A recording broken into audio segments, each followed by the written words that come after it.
Alrighty, we have The Case of the Rock and Roll Dog. We are ready for, chapter 19. So here we go. They are on the day of, I think, the party.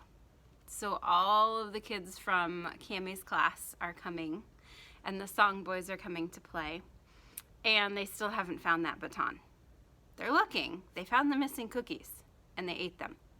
But they're still looking for the baton. So they're going to check with a couple other people, I think, and they're getting ready to go in the elevator. And remember, Hooligan pushed the elevator button by himself. It was kind of funny.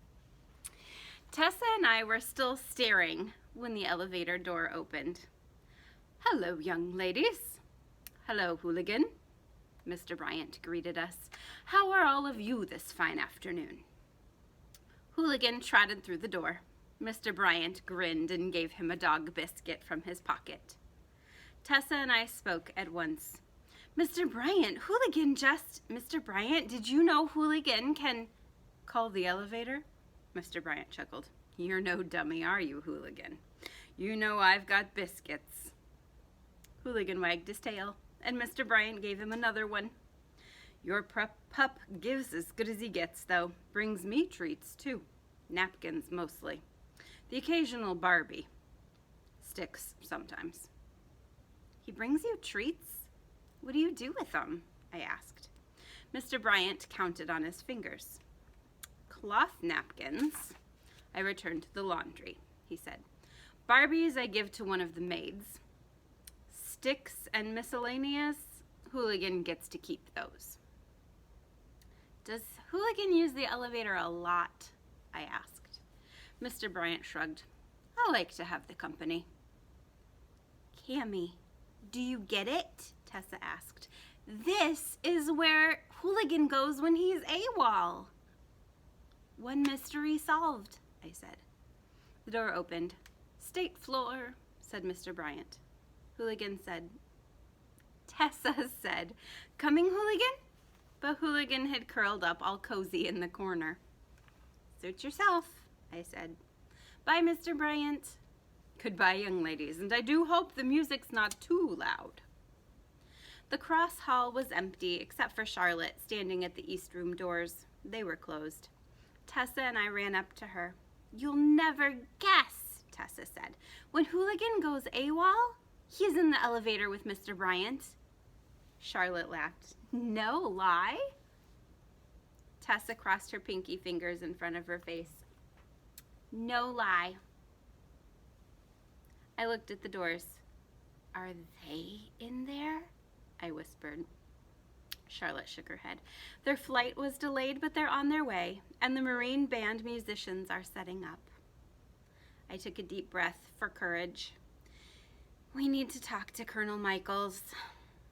Charlotte opened the door a crack and winked. "Okay, but..." She cocked her head, listening to something on her earpiece. Then her face got serious. "What is it?" Tessa asked. "Nothing to worry about," she said, but she closed the door. "I think for now you'd better stay out here." Tessa was going to argue, but she got distracted. "Cammie, look!" From out of the blue room came Nate. He was frowning. There was a napkin in his hand. He was wearing a tie and jacket and khakis.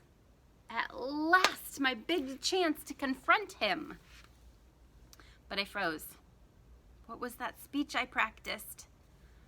Luckily, Tessa hadn't practiced at all. Now she crossed her arms over her chest and faced him.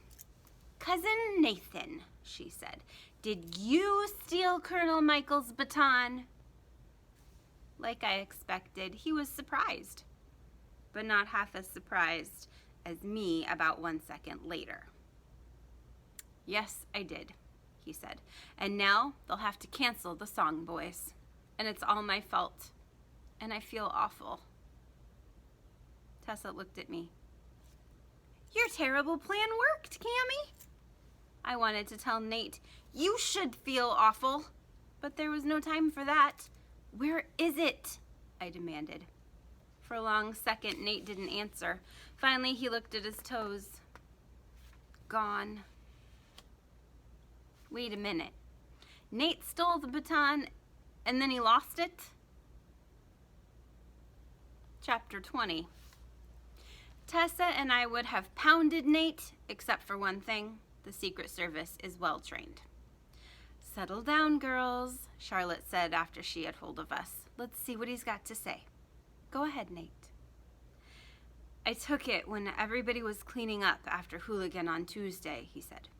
Colonel Michaels had set it down, but no one was looking. I wanted to keep the Song Boys from playing because I hated their music. Plus, I was mad at you guys. Yeah, we know all that, said Tessa. Where is it?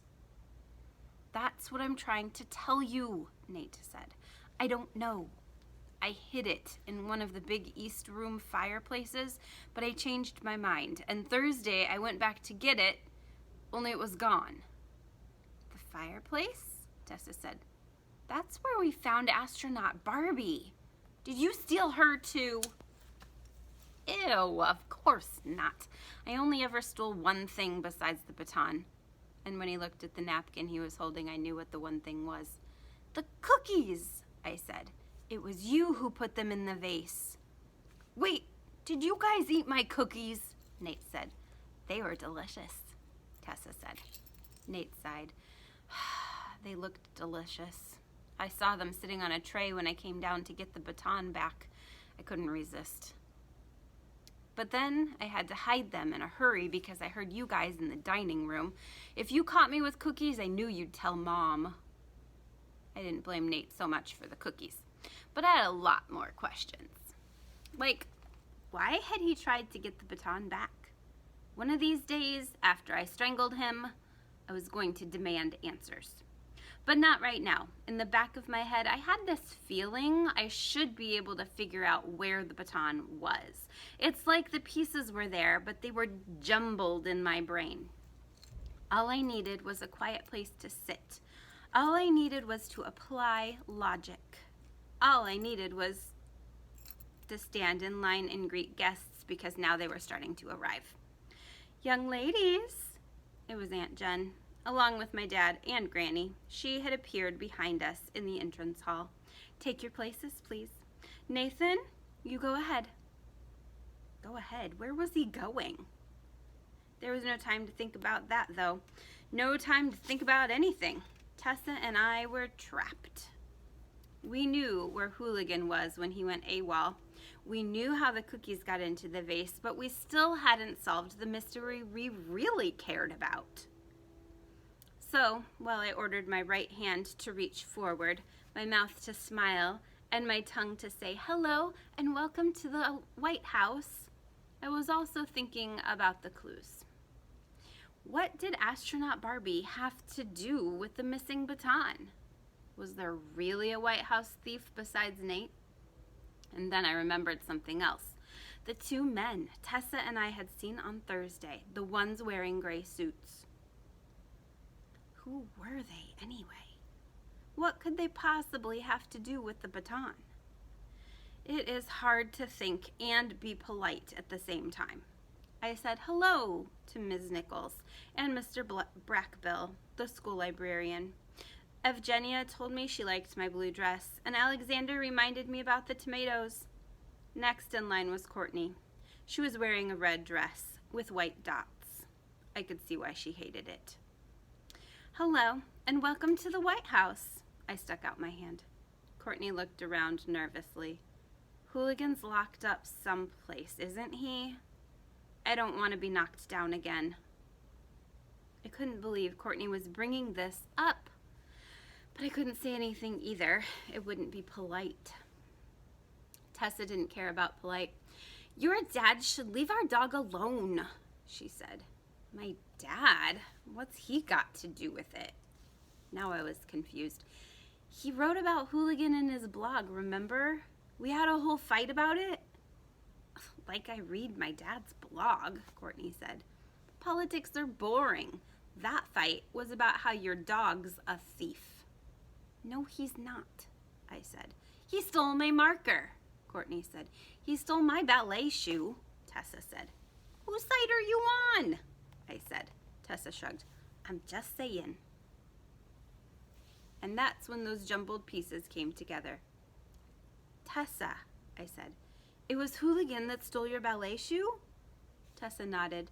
The time before the recital, after we searched every place, we finally found it. Tessa's voice trailed off and we looked at each other. Wait a sec, I said. Did Mr. Bryant say sometimes Hooligan brings him sticks? Chapter 21. Aunt Jen has told me 1,000 times to be polite, and it's always smart to obey Aunt Jen. So I looked Courtney in the eye and said, polite as anything. Would you excuse my sister and me for a moment, please? Then I grabbed Tessa's hand and we bolted. We were almost to the stairs when Malik blocked our path. Sorry, girls, he said. I'm afraid no one is leaving the state floor right now. But it's an emergency. We finally figured out where... Malik shook his head and looked stern. I never saw him look that way before. It was sort of scary. Before I could ask why, Aunt Jen appeared ahead of us on the stairway overlooking the foyer. May I have your attention, please? Her voice carried above the crowd. Due to circumstances beyond our control, it appears the Song Boys will not be performing today as scheduled. What? There were gasps, moans, and protests. Aunt Jen let the volume drop before she continued. In addition, I'm afraid I'm going to have to ask everyone to remain where they are for the time being. Are you saying we can't leave? Somebody hollered.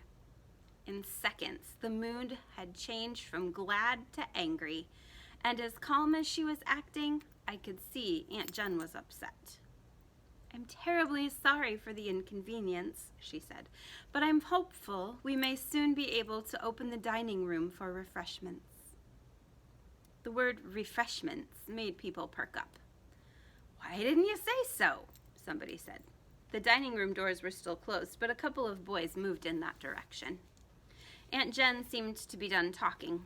I whispered in Tessa's ear, Granny will tell us what's going on.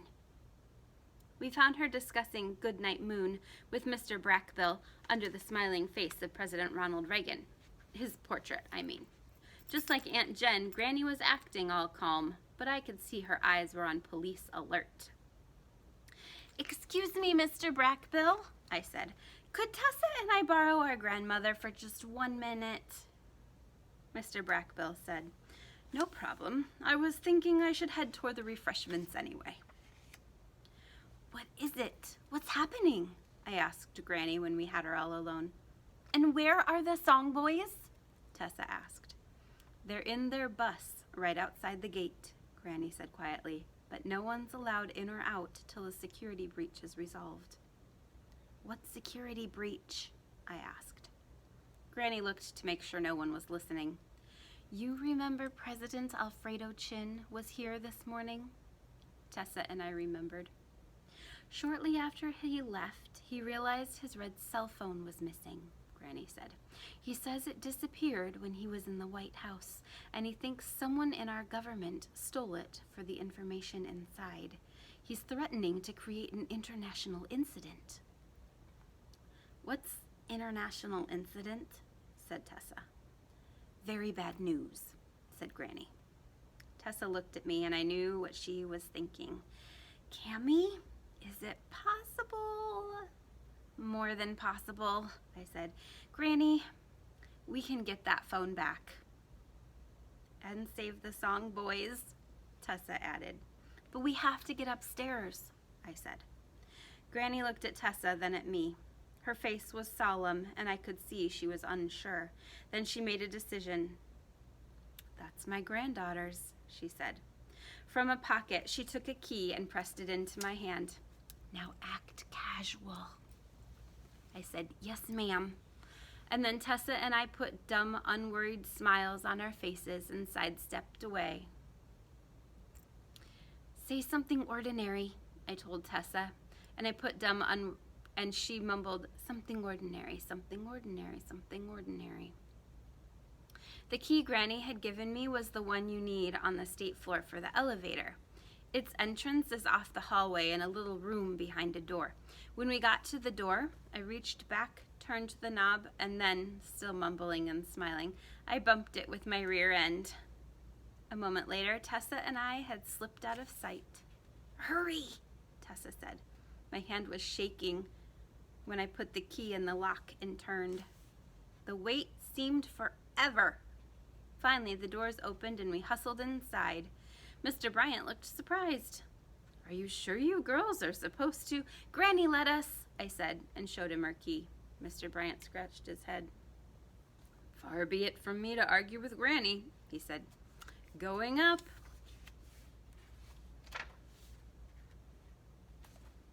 Okay, we're going to stop there, and I might be able to finish next time. So, we'll see you in a bit.